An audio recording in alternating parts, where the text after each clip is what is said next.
So, I wanted to tell a story and try to look at the camera. um, let's call it Black Widow. When I was 21, um, I was living in a student co op called Cloyne Court Hotel, UC Berkeley, that was pretty notorious, basically like Animal House. Uh, Lots of partying, lots of drugs. The people that were like in charge of the social committee used their budget to buy lots of cocaine. Um, Not really my thing, but anyway, at the time I was about 21, skateboarder, going to Cal Berkeley. Um, on my 21st birthday, I basically went to every bar in town. Um, and mind you, I'm a type 1 diabetic, so basically trying to kill myself, going to every bar in town trying to get free drinks on my 21st birthday. Got really shit faced. Ended up at Larry Blake's downstairs. Parked my Schwinn Cruiser, which had belonged to my dad. I had fixed it up, built it up basically um, from scratch because I'm a bike mechanic, and fixed it up. Locked that to a tree, a sapling outside of Larry Blake's. Not a good idea. Lost that bike, got stolen on my 21st birthday. They kicked it down. Anyway, met a woman in the downstairs bar at Larry Blake's. Um, Proceeded to leave with her, went to a party. Hadn't really eaten, had been drinking for hours and hours and hours, smoked some really good, strong weed at the party. Made me super sick, ended up on the bathroom floor, uh, passing out basically, with low blood sugars. Had to have her go to 7-Eleven and get me a soda. Went home with her, left my bike at Larry Blake's, where it, of course, disappeared. And that was how I met M. She was a few years older than me. She was also going to Cal Berkeley. 102 slide up. English. We dated for a few months. That was like around January. And I think we were together probably until April or May, and I broke up with her. But during that time, she liked meth and booze. She was from Colorado. Her dad was a rich IBM executive. Well, I'm sure she was pissed that I broke up with her. She ended up graduating. We both graduated from Cal Berkeley, and she subsequently moved to Austin, where my dad was a cab driver, and she specialed his cab. She called and requested him. She hunted him down, and my dad, being the idiot and just dumbass when it comes to women, poon hound, lady chaser, whatever you want to fucking call him, he actually, I remember having dinner with him, late evening dinner at Magnolia Cafe on South Congress, and him asking me what he thought about him getting together with this woman, and me being a dumbass, I said, yeah, go for it. Not expecting what was about to happen next. So now, keep in mind, this is all ancient history. I graduated Berkeley in '95. I think she probably graduated in '94 or something. I don't remember.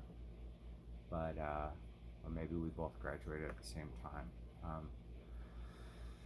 But anyway, now I have an estranged half sister that I've never met, who's like a super woke lesbian who cut me out of her life because I sent her some kind of right wing stupid video on Facebook.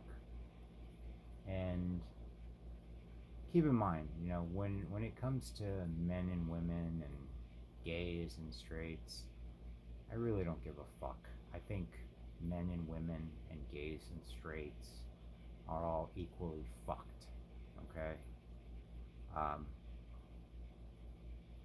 but I'm not down with the super woke bullshit either. So anyway, I sent her something that she considered in poor taste, and you know how it is with these woke millennials, and they'll fucking cut you out of their life in a heartbeat. No, not giving you any chance to explain or anything. And hey, maybe that's for the best. At this point in my life, I tend to think that people that don't want to be in my life, it's probably better all around. It's probably better for me because they don't fucking value, respect, or understand me. But another thing I wanted to say about this black widow of a woman who hopefully is better now. I'm sure she is. But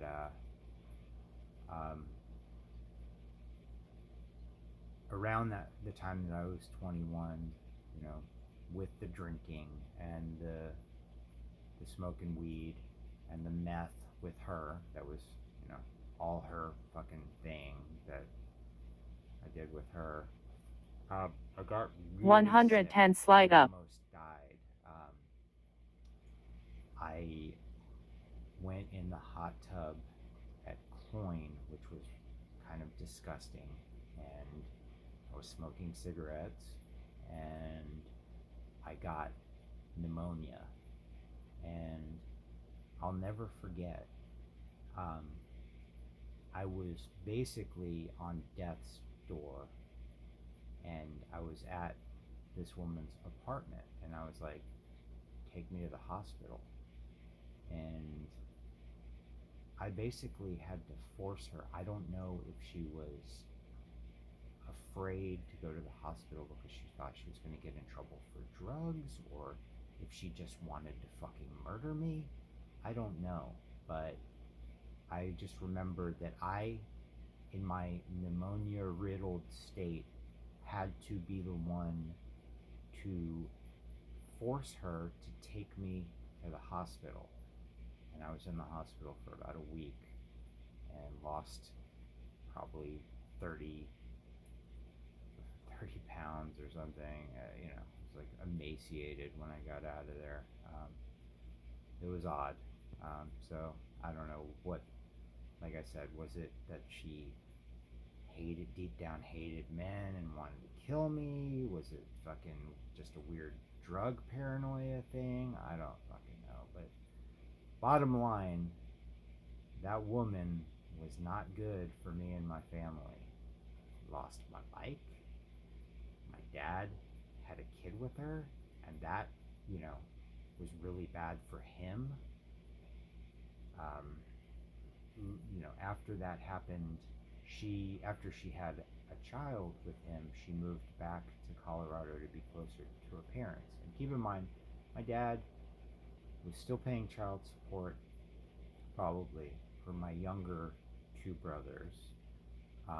Was a cab driver, was basically destitute, um, living in a shitty apartment with some cats. My dad had basically taken a vow of poverty.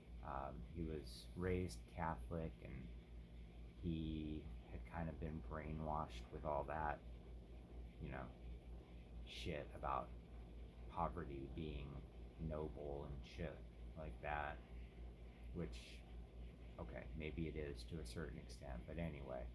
So he didn't have any money, and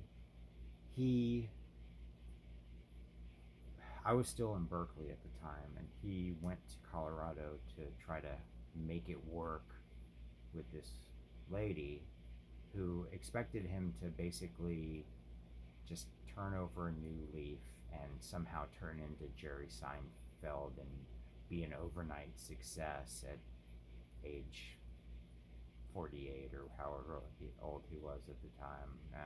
Let's see, this had to be probably around, I don't know, the year 2000, 2001, 2002. So, yeah, only a few years before he ended up dying. He died in 2005 at 52. So, he ended up showing up on my doorstep in Berkeley when it didn't work out in Colorado, because this woman believed in tough love and blah blah blah, a bunch of fucking bullshit. She thought he was just gonna magically turn into a different person. Anyway, that's my M story. And my dad ended up staying with me in Berkeley for a while before going back to Austin and finding another terrible woman to shack up with and further destroy his fucking life. Anyhow, he was real good at that, real fucking self-destructive. So the moral of the story is, watch out who you get involved with, for me and for him, because it can really, really fuck up your life. 119 slide up.